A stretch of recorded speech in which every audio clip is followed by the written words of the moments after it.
when you go, say, spend the night or a weekend at a friend's house, you may not be your true you. You might be trying to be cool or say things because you're trying to be friends. And, so I don't feel it's as organic, but 2 or 3 days into a backpacking trip, the true you really surfaces. And so you end up with 4 or 5 nights where everyone is just who they are. And that's when the real joy around the campfires, on the trail, sitting around eating lunch, walking around the lake, that's when the real conversations and dreams and desires start to come out. And that's really my favorite part of the trip. And then the last couple nights, it starts to fade away because you start thinking about, whatever it is you're missing from society. Mostly food, Whether, right? yeah, if it's a milkshake or a hamburger or, mommy or daddy as well. And Or their phones, unfortunately. yeah, the phones, I think, have been a downfall for young people. And I'm sure we'll get into that. It's changed how we run the program, as a matter of fact. We used to be a 10-day program. It's now 9 days because of a telephone. Kids get back to society.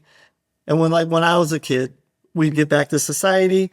There would be 50 kids in line at the payphone. And so you would call mom or dad. You'd be excited to hear their voice. You would share a story or two, and then you'd hang up because there was all these kids waiting in line to talk. So you didn't really get an opportunity to really share everything. Now with phones, kids get back, they go right to their phones, they call mom or dad, they hear their voices, and then they just start sobbing because they want to be home. So we used to have this wonderful last night where all the groups would get together. We'd have this big campfire. We'd cook things in the fire and roast marshmallows and share all the shenanigans that had gone on the previous week. And it was really a neat way to hear about everybody's trips. And for when phones really started becoming prevalent, there would be probably 30 kids just bawling their eyes out because they were homesick, because they got to tell mom and dad all these things because there was no limit on how long they could be on the phone. And now they just want to be home. And when you're a leader or a director or running this program, you're tired at the end. And so you just want the good stuff. You want to hear all these fun little stories that the kids experience. Right. You don't really want to experience 30 kids bawling their eyes out. So they do have access to their phones a little bit. There is some Wi-Fi in some pockets of the trail, you would say. The drive up and the drive home, they have it. And so we would spend that last night in the campground, have some breakfast in the morning, and then drive home. Now we get off the trail, we pick up all the groups at the trailheads, and we drive straight home. And just drive home. It's easier on the adults. But at the same time, we don't get that interaction at the end as we did. The kids don't know that really, but they just want to be home at that point. Yeah, and I get that. I even remember that in Girl Scout camp. I was like in 3rd grade, and I was doing fine. Wasn't feeling homesick, got through half of it, and then my aunt visited me because she happened to be in town. And I swear, all of a sudden, I got homesick. Yeah.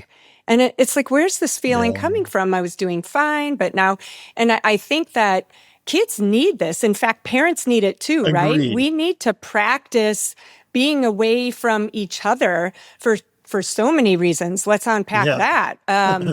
And I know I can be to blame. So much we do for our kids that we don't realize we shouldn't be doing. And I think there's so much independence they learn on these backpacking trips. Yes. Making their own food, putting their tent together, packing their packs, and going beyond their limits. Yes. I think as parents, we might do too much for them, or, oh yeah, that might be kind of hard. We shouldn't do that. But it's like, they just feel more empowered. It's not like you're doing something dangerous, but just taking these going beyond their limits, really, and doing more things independently actually gives them more a sense of pride. They're more empowered. We don't realize how much we take away from them as parents. I absolutely agree. In the past, we would take a parent as a leader if there was a spot. And we found out pretty quickly that it wasn't good for either. Wasn't good for the parent, wasn't good for the child. The kid loses their spoon. You just want to save and give them your spoon, and then tomorrow you both don't have a spoon. And so if we ever get that parent that is really, a backpacker, really wants to go, we may allow it, but you won't be in the same group as your child, same big group. You would have to go in a totally different group for the benefit of both of you. I don't know where I picked this up, but as a young parent, I knew my job was to put myself out of a job. And if I do my job well, my kids aren't going to need me. And so I see daily all these parents, they do so much for their kids, and it comes from a place of love, but there's a point where it's not doing the child any favors anymore. Right. So it's sad to see those parents that have a hard time letting that go, because your kids will come back, if you're doing things that potentially they're interested in.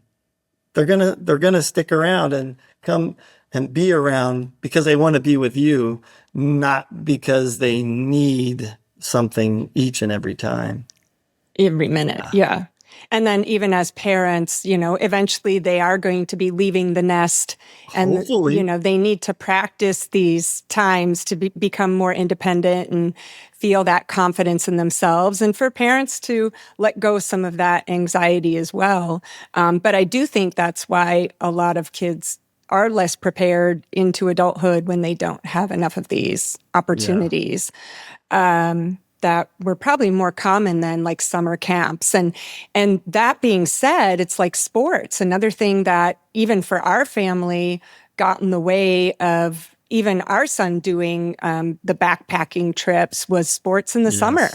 It's like year round in Southern California because the weather's always great. And if you don't do the summer camps, you're not going to keep up with everybody else. And so it's hard to leave the home for 10 days at a pop.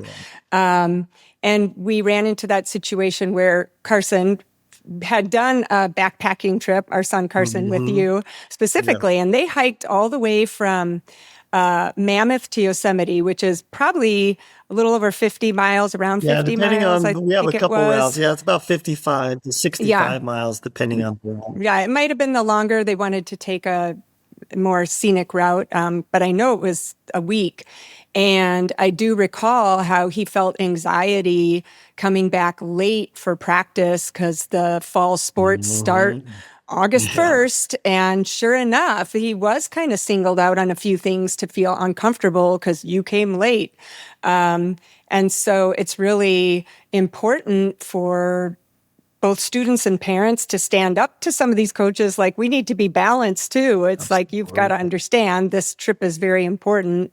But I'll share on a note with Carson, when he did your backpacking trip, it was good that we didn't know what was going on, because we had no idea, even though we were looking at the weather, Southern California was sunny, we had no idea there were thunderstorms and storms like every day that week.